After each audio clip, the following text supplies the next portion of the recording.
What's up guys, Scott Martin here talking about jigs today. You know, jigs is a way to catch big fish. For some reason, big bass really prefer eating a jig. When I'm looking for that big bite in a tournament, a lot of times I resort to flipping a jig in heavy cover, around stumps and bushes, laydowns or whatever. But there's different kinds of jigs. What kind of jigs are there? There's swimming jigs like we have here, which I'll talk about later on in another tip. We have football jigs that we have here that are totally different. You're gonna cast those out.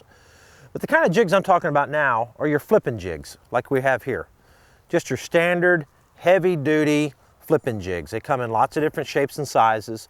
But for the most part, I prefer a jig that has a nice archy style head to it, like you have here, or this one here, nice flat little side to it. The flat side jigs are nice for skipping them up under docks. You know, you think about a jig, you think about heavy cover. Again, shoreline laydowns, flipping them under docks, flipping them in grass, all types of different ways and places to fish a jig. The time of the year to fish a jig, pretty much year round. You know, the winter time's a great time to fish a jig. Sometimes those bass really prefer a bigger, bulkier bait like a jig versus say a soft plastic type crawdad. And in the summertime, I flip a lot of jigs or cast a lot of jigs out deep. And in the springtime, they're absolutely deadly up around the shallow cover where these fish might be staging up to spawn. What makes a really good flipping jig? Number one, you want to find a jig that has, again, a nice archy style head, but a big heavy duty hook. You know, you want a nice heavy duty hook because you're going to be fishing these jigs on bigger rods. You know, you're going to be fishing these rods like here I have behind me, my 7.3 jig rod. It's a great heavy action. It's a great one. It's an Akuma TCS rod. Or even going a little bit bigger, like when I'm flipping around heavy cover like here on Okeechobee, these big heavy duty jigs, flipping on a big 7.5 foot to 7.11 big rod, heavy action again. You know, when you're fishing a jig, you want to fish them on your bigger rods and your stiffer actions because you have to drive that hook through that weed guard. You know, that weed guard keeps a jig from getting hung up in the grass too much, and it really keeps it pretty free from getting hung up in the logs and stuff. But again, what I like to do with jigs is I like to flip them into those hard to reach places. I like to flip them up in the middle of that laydown or way up under that dock in that shady part there where nobody's really got to yet. I'll skip that jig way up underneath there and work it on out. Now, how do I work a jig? Real simple. Again, a jig is going to imitate a crawdad. So I'm going to work it along the bottom. I'm going to flip that jig out there, let it go down to the bottom, and basically lift the rod tip up, not moving the bait with the reel, but moving it with the rod. Real similar to worm fishing. Move the bait with the rod, okay? Move it with the rod. Reel up your slack, and again, move it with the rod back to the boat. And the great thing about a jig is because it's so weedless, it comes through a lot of that cover, you can kind of fish it through some of those hard to reach places. And it comes out of those snags real well.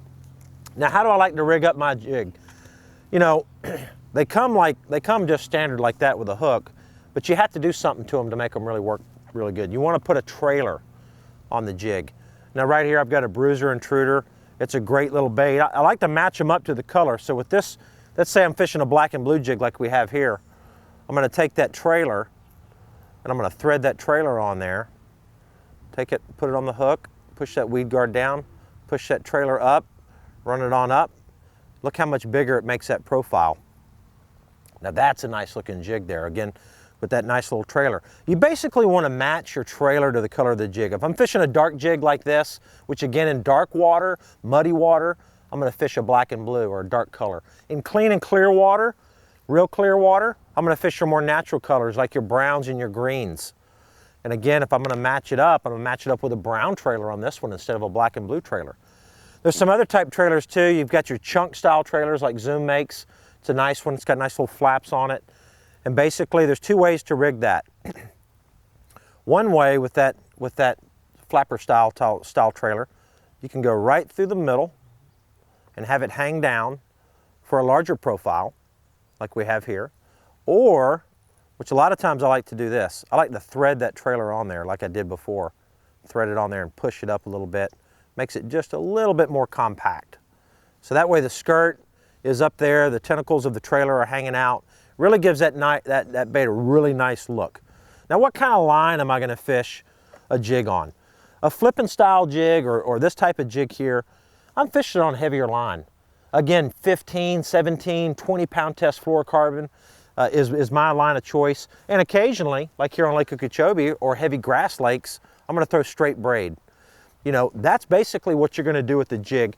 You know, I'm gonna flip it in heavy cover, work it around structure pieces, get it in those hard to reach places. If you're looking for a big bite, try a jig, you'll catch a big old fish. Stay tuned, we got some more tips coming up. We're gonna talk about swimming jigs, we're gonna talk about football jigs, and before you leave, make sure to subscribe down below. Thanks for watching, guys.